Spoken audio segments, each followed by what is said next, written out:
សួស្តីបងប្អូនទាំងអស់គ្នាថ្ងៃហ្នឹងមកជួបខ្ញុំជាមួយនឹងវីដេអូថ្មីមួយទៀតហើយបងប្អូន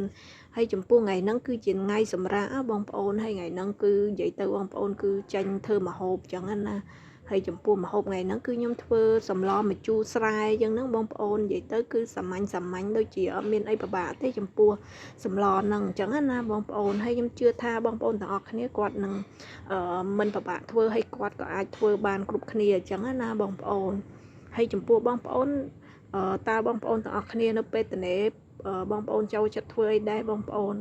ហើយចំពោះខ្ញុំពេលខ្លះគឺត្នេគឺធ្វើម្ហូបអញ្ចឹងណាបងប្អូនហើយអ្វីដែលខ្ញុំចូលចិត្តមួយទៀតគឺខ្ញុំចូលចិត្តដាំរុក្ខជាតិឬក៏ដាំផ្កាអីផ្សេងអញ្ចឹងណាបងប្អូនហើយដោយសារថ្ងៃហ្នឹងគឺត្នេអញ្ចឹងទៅហើយដោយសារល្ហុងនេះគឺជាល្ហុងដែលគេឲ្យដែរអញ្ចឹងណាបងប្អូនដល់ពេលអញ្ចឹងក៏យើងយកមកស្លម្ជូរ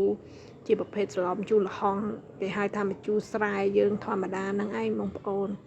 ហើយចំពោះស្លម្ជូរនេះយូរយើងស្លម្ដងទៅបងប្អូននិយាយទៅវារបៀបដូចថាជ្រះមាត់ដែរអញ្ចឹងណាបងប្អូនអានេះខ្ញុំស្លជាមួយនឹងត្រីអញ្ចឹងណាត្រីអាំងអញ្ចឹងណាបងប្អូនហើយបងប្អូនយើងគាត់គួរតែអាសាហូបត្រីដែរអញ្ចឹងណាបងប្អូនកុំរបៀបដូចថាហូបសាច់ហូបអីរាល់ថ្ងៃពេកអញ្ចឹងណាបងប្អូនយូរគឺយើងអាច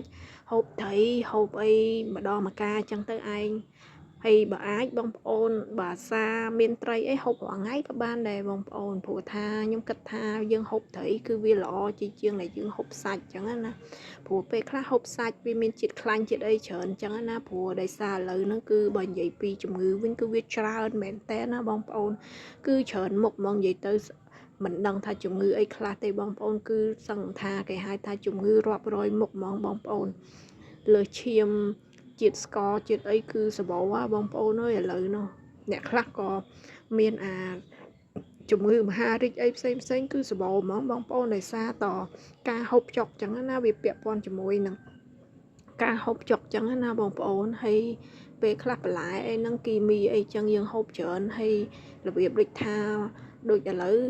គេហៅថាក្មេងៗបងប្អូនភាគច្រើនគឺគ្រឿងកំប៉ុងគ្រឿងអីហ្នឹងគឺគាត់ចូលចិត្តហូបអីចឹងអាហ្នឹងគឺប៉ះពាល់ច្រើនណាបងប្អូន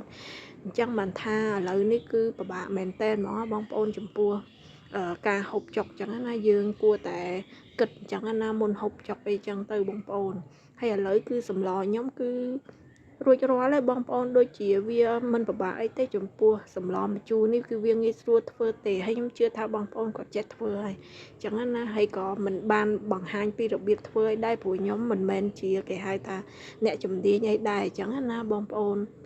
ហើយចុងក្រោយអរគុណបងប្អូនដែលបានតាមដានវីដេអូរបស់ខ្ញុំណាបងប្អូនហើយកុំភ្លេចជួយ Subscribe Channel របស់ខ្ញុំមួយផងបងប្អូន